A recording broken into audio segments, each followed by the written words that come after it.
मित्रों नमस्कार। एक और वीडियो के साथ मैं हाजिर हूँ। नाम मेरा कमलकांत है। आप जानते हैं मित्रों, तो दिल्ली के चुनाव में एमसीडी के चुनाव जो हैं वो विधानसभा के चुनावों की तरह बड़े कड़क होते जा रहे हैं और ज़बरदस्त मुद्दे इसमें उठाए जा रहे हैं। फाइट जो है वो केजरीवाल और बीजेपी में है और लड़ाई जो है वो बड़े ज़बरदस्त तरीके से लड़ी जा रही है। बड़े से बड़े नेता मैदान में उतारे जा रहे हैं।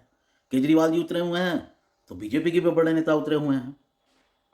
और एक मुद्दा जो ज़ोर पकड़ रहा है वो ये है कि केजरीवाल जी, आप मस्जिदों के इमामों को सैलरी क्यों देते हैं? और आज जो है वो मंदिरों के जो पंडित हैं, मंदिरों के जो ब्राह्मण हैं, उन्होंने इसका अभियान चलाया कि भैया सेकुलर हो तो उनको भी देते हो तो हमको भी दो। तो बात तो सही है, अगर सेकुलर देश है तो या तो किसी को मत दो और देना है तो सबको दो। मंदिरों के पंडितों को भी दो, इमामों को भी दो, गुरुद्वारों के ग्रंथियों को भी दो और गिरजाघर के जो पादरी हैं उनको भी दो, बौद्ध मंदिरों को भी दो, जैन मंदिरों को भी दो। यानी सारा का सारा दिल्ली का जो बजट है वो इन लोगों को दे दो। तो केजरीवाल जी, ये कौन सी नीति हुई कि खाली मस्जिदों के इमामों को सैलरी दी जाएगी? वोट लेना है उनका तो आप तो कभी हिंदूवादी बन जाते हैं, कभी मुस्लिमवादी बन जाते हैं। तो केजरीवाल जी, बात कुछ समझ में नहीं आई। एक मुद्दा और उठ रहा है। कुछ लोगों का कहना है कि जो टैक्स है वो ज़्यादातर तो हिंदू ही देते हैं या सिख देते हैं।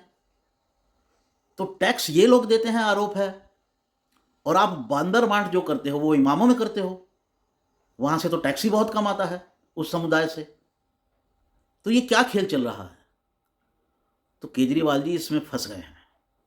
और ये सवाल खाली दिल्ली का नहीं है, ये सवाल पूरे हिंदुस्तान का है कि भैया इसे कहते हैं कि अपीजमेंट पॉलिसी, तुष्टीकरण की नीति।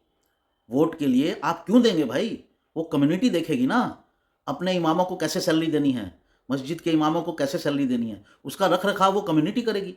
और अगर सरकार को देना है तो फिर सबको दे। सवाल जायज़ है और केजरीवाल जी की जो मंशाएं हैं उन पर भी सवाल उठाता है। और ये कौन सी सेकुलर नीति है? अपीजमेंट है ये। तो साथियों, ये एक बड़ा मुद्दा बन गया है और ये काफ़ी बड़ी संख्या में हिंदुओं की मानसिकता को प्रभावित कर सकता है। हालांकि केजरीवाल जी का जो वोट है उसे ये ज़्यादा प्रभावित नहीं करेगा।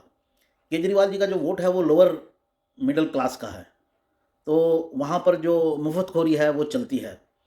अ, और वो एक कुछ हद तक जेन्युइन भी है, क्योंकि महंगाई इतनी है कि जो भी आपको सरकार की तरफ से मिल जाता है वो आपको प्रसाद लगता है।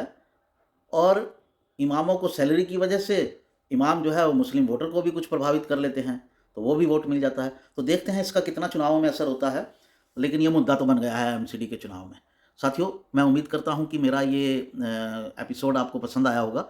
आप इसे शेयर करेंगे, लाइक करेंगे और मेरे चैनल को सब्सक्राइब करेंगे। नोटिफिकेशन की बेल ज़रूर दबाएंगे ताकि सूचनाएँ आप तक पहुँचती रहें। नमस्कार मित्रों।